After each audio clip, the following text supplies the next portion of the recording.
It's called Silver Eyeliner. So I'm bowling with my friend, and over in the corner there's this crowd of burnouts sitting on a bench. My friend takes one look at them and says, "What a bunch of losers, huh?" And I'm like, yeah.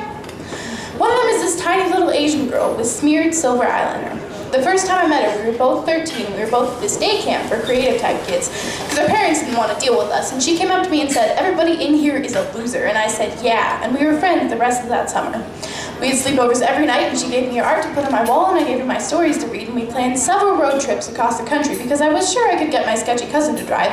And we made plays and almost performed them in front of our parents several times. And it was glorious, but the summer ended and we fell out of touch. Fast forward, 2 years later. I was at this day camp for creative type kids, this time of my own accord, and this girl I knew a long time ago comes up to me and says, "Everybody in here is a loser." And I said, yeah. And there was a 2-year wide grip between us, but the things were almost the same. She'd gotten skinnier and I'd gotten fatter, but it didn't matter much. We did a lot of the things we used to do with a few shenanigans thrown in here and there. For a time it was fun, but we went to different schools, we hung out with different people. She smoked a lot of weed. My mom was overprotective and a little worried, and I stopped being able to hang out as much. Fast forward about a year later. She's sitting in a coffee shop, and I go up behind her and say, "Everybody in here is a loser." And she turns around and she looks different. At some point she dyed her hair green, but the green was fading, so it gave her a kind of joker look, and the silver eyeliner was kind of everywhere, and she was all skin and bones, wouldn't stop rubbing her tongue over her teeth, and she smelled like burnt hard candies and talked way too fast.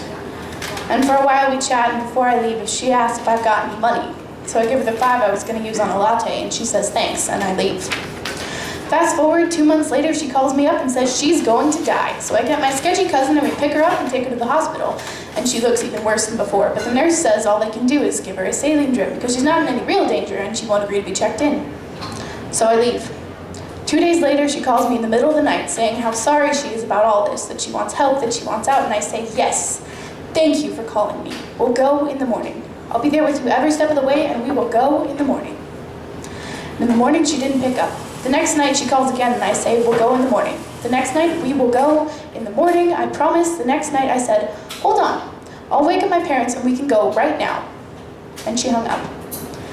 So I started turning my phone off at night, and eventually it stopped telling me I had 1 missed call.